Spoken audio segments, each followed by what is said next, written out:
महाराजची श्री संत मुक्ताबाई समाधी स्थळाची श्री क्षेत्र महंत नगर पंचक्रोशी परिक्रमा करण्यात येत आहे. तर याबाबत काय सांगणार महाराज? सर्वप्रथम सर्वांना झालेल्या मकर संक्रांतीच्या शुभेच्छा देतो. तिळगुळ घ्या, गोडगोड बोला आणि सर्वांनी महतनगर मुक्ताईनगर पंचक्रोशी परिक्रमेला 19 तारखेला या. महाराष्ट्रामध्ये जे काही संत धाम आहे, उदाहरणार्थ श्री क्षेत्र त्र्यंबकेश्वर आहे, श्री क्षेत्र आळंदी आहे, श्री क्षेत्र सासवड आहे आणि श्री क्षेत्र महतनगर आणि महतग्राम आणि आताचं मुक्ताईनगर. या महतनगरची पंचक्रोशी परिक्रमा दरवर्षी आपण करतो. आतापर्यंत फार मोठ्या लोकांनी ती केली आणि आपण ते पुढे सुद्धा चालू ठेवण्याचा प्रयत्न आपला आहे. यावर्षी 19 जानेवारीला या परिक्रमेला सुरुवात होणार आहे.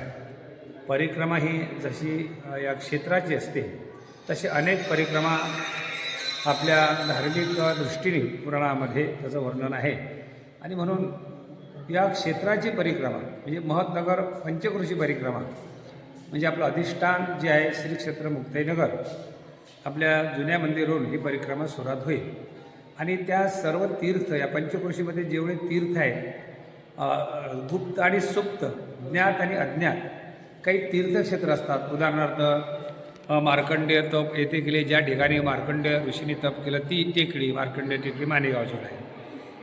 परशुरामाने बाण मारून जिथं गंगाधार निर्माण केली, त्याला परशुराम तीर्थ गंगाधार असं म्हणतात, ते सोमेश्वर, तापी आणि पूर्णेचा संगम, अधिकृत सिद्धेश्वर मंदिर, देवटेकडी, अनेक श्रावणबाळ हत्यातळं, श्रावणबाळाच्या हरताळ्याला असलेलं त्यांचं मंदिर आणि असे चतुष्सीमा असलेल्या चारही पादुका, मुक्ताबाईचं नवीन मंदिर, ह्या सगळ्या पंचक्रोशीतील ज्या सुप्त आणि ज्ञात असलेल्या आणि अज्ञात असलेल्या देवता असतात त्यांची प्रतारणा होऊ नये म्हणून त्यांना वर्षातून एकदा आपण कोणी परिक्रमा केली पाहिजे परिक्रमा आणि म्हणून त्या सर्व तीर्थांना उजवं ठेवून आपण परिक्रमा करतो. 19 तारखेला सकाळी 8 वाजता या ठिकाणी परिक्रमेला सुरुवात होईल. रात्रीला महाराष्ट्रामधून जे लोक येतात, संबंध महाराष्ट्रातून येतात, ते जर 18 तारखेला मुक्कामी आले तर मुक्कामाची व्यवस्था त्यांची जुन्या मंदिरावर केलेली आहे आणि मग तिथून परिक्रमेला 19 तारखेला 8 वाजता सुरुवात होईल. पहिला दुपारचा विसावा न्याहारे यांचं गाव हे चांगदेव आहे. चांगदेवला सर्वांच्या भोजनाची व्यवस्था तिथं केल्या गेलेली आहे. उदयभाऊ गोंडे आणि सर्व ग्रामस्थ मंडळी चांगदेव, तिथले चांगदेव हायस्कूलचे सगळे शिक्षक, स्टॉफ, विद्यार्थी यांनी फार मोठं स्वागत त्या ठिकाणी आपल्याला केलेलं आहे आणि तिथून मग सर्व मंडळी आपण चांगदेवाच्या जुन्या मंदिरावर जाणार आहोत. तिथून सर्व नावेमध्ये प्रवास करून तापी आणि पूर्णा, सोमेश्वर मंदिराचं सगळं आपलं ते जुनं मंदिर जे पाण्यामध्ये आहे त्याचं दर्शन घेऊन, सिद्धेश्वराचं मंदिर घेऊन मेळसांगवेच्या पांथ्याला आपण सर्व तिथं उतरू. तिथून आपण मेळसांगवे आणि शेमडदा आणि उचंद्याला रात्रीचा पहिला मुक्काम आपला त्या ठिकाणी राहील.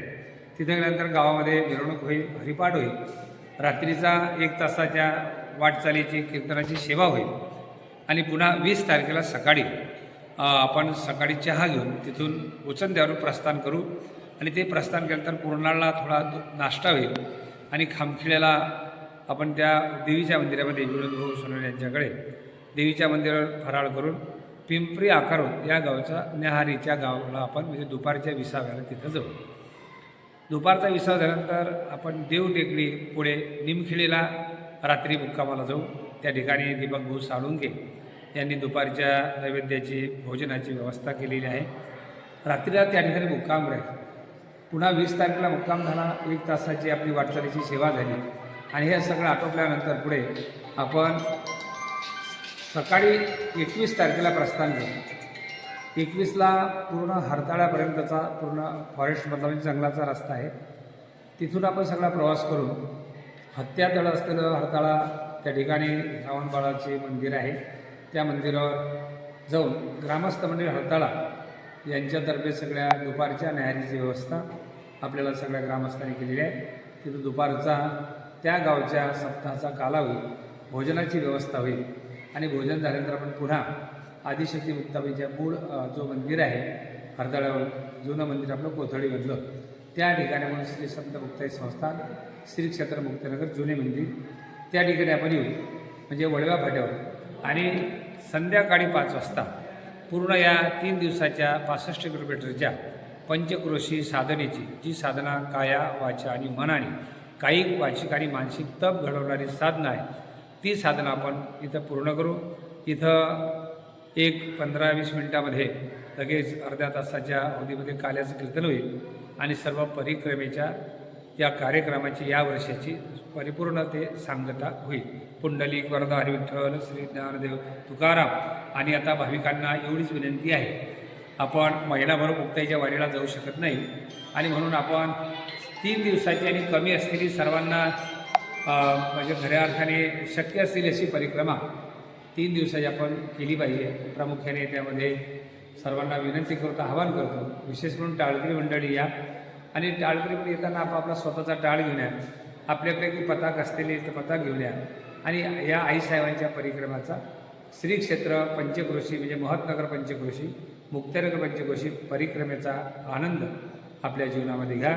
आदिशक्ती मुक्ताई करता एक पाऊल जरी आपण टाकलं, अनेक पावलाचा परतावा आपल्याकरता आदिशक्ती मुक्ताबाई टाकून आपल्याला खऱ्या अर्थाने कृतज्ञ करते. ही आईचं अंतःकरण असलेल्या मुक्ताईची आपण प्रार्थना करू. आणि खरंच मुक्ताबाई आपण जर ही पंचक्रोशी केली, त्या पंचक्रोशीची अनुभूती आतापर्यंत ज्यांनी केली त्यांना कशी आली, त्या अनुभूतीचा विषय असल्यामुळं आपण सुद्धा त्या पंचक्रोशी परिक्रमेची अनुभूती स्वतः घ्यावी आणि इतरांनासुद्धा ती घेण्याकरता आपण प्रवृत्त करावं असं आव्हान या निमित्ताने करतो. पुनश्च एकदा सगळ्या वारकऱ्यांना, गावकऱ्यांना, परिसरातील सगळ्या मंडळींना, विशेष म्हणून टाळकरी मंडळींना आवाहन करतो, आपण परिक्रमेमध्ये या श्री क्षेत्र महत्नगर मुक्ताईनगर पंचक्रोशी परिक्रमेमध्ये आपण सामील व्हावं.